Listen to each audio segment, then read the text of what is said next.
കടലുകൾക്കപ്പുറമിരുന്നാണ് മിഥുന്റെ വിയോഗം അമ്മ സുജ അറിയുന്നത്. മകനെ അവസാനമായി ഒരു നോക്ക് കാണാനെത്തിയ മണിക്കൂറുകൾ നീണ്ട യാത്ര വാക്കുകൾ കൊണ്ട് വിവരിക്കാൻ കഴിയില്ല ഒരമ്മയ്ക്കും. രാവിലെ ഇൻഡിഗോ വിമാനത്തിലാണ് സുജ നെടുമ്പാശ്ശേരിയിലെത്തിയത്. അതിവൈകാരിക നിമിഷങ്ങൾക്കാണ് വിമാനത്താവളം സാക്ഷ്യം വഹിച്ചത്. മക്കൾക്ക് മിഠായിയും പുത്തനുടുപ്പുകളുമൊക്കെയായി നാട്ടിലേക്കൊരു മടക്കം സ്വപ്നം കണ്ടാകും 4 മാസം മുൻപ് മിഥുനെയും സുജനെയും അച്ഛമ്മ മണിയമ്മയുടെ കയ്യിലേൽപ്പിച്ച് സുജ വിമാനം കയറിയിട്ടുണ്ടാവുക. തകർച്ചയുടെ വക്കിലെത്തിയ വീട്, പെരുകിയ കടം, പ്രാരാബ്ധങ്ങളുടെ നിഴൽ ഒരിക്കലും മക്കളുടെ മേൽ വീഴരുത് എന്ന പ്രതീക്ഷയിലാണ് അറബിയുടെ വീട്ടിൽ ജോലിക്ക് കയറിയത്. എന്നാൽ വിധി മറിച്ചായിരുന്നു. ചേതനയറ്റ മകന്റെ മുന്നിലേക്കാണ് സുജയ്ക്ക് മടങ്ങേണ്ടി വന്നത്.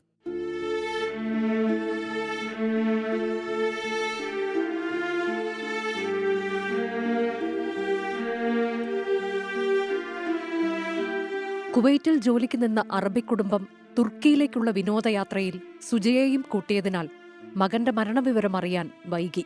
വ്യാഴാഴ്ച രാത്രി വീഡിയോ കോൾ വഴിയാണ് സുജ മരണവിവരം അറിഞ്ഞത്. ഉടൻ കുവൈറ്റിലേക്ക് മടങ്ങി, അവിടെ നിന്ന് കൊച്ചിയിലേക്ക്. സുജയെ കൂട്ടിക്കൊണ്ടുപോകാൻ മണിക്കൂറുകൾക്ക് മുൻപേ കൊല്ലത്തുനിന്ന് ബന്ധുക്കൾ നെടുമ്പാശ്ശേരി വിമാനത്താവളത്തിൽ എത്തിയിരുന്നു. ഇളയ മകൻ സുജിനും ബന്ധുക്കൾക്കൊപ്പം അമ്മയെ കാത്തുനിന്നു.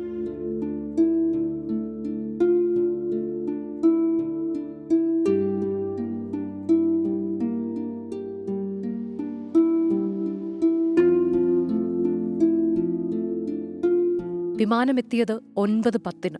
നടപടിക്രമങ്ങൾ പൂർത്തീകരിച്ച് പുറത്തെത്തിയപ്പോൾ 9:30. സഹോദരിയെയും മകനെയും കണ്ടപ്പോൾ സുജയ്ക്ക് പിന്നെ പിടിച്ചു നിൽക്കാൻ കഴിഞ്ഞില്ല.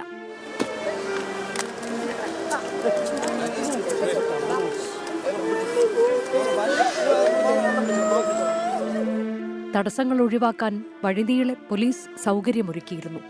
2 മണിയോടെ സുജ മകനരികിലെത്തി.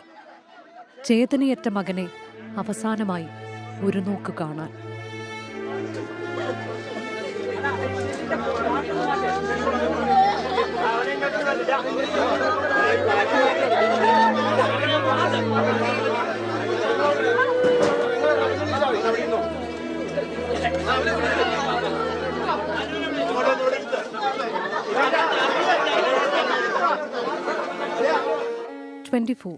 കൊച്ചി.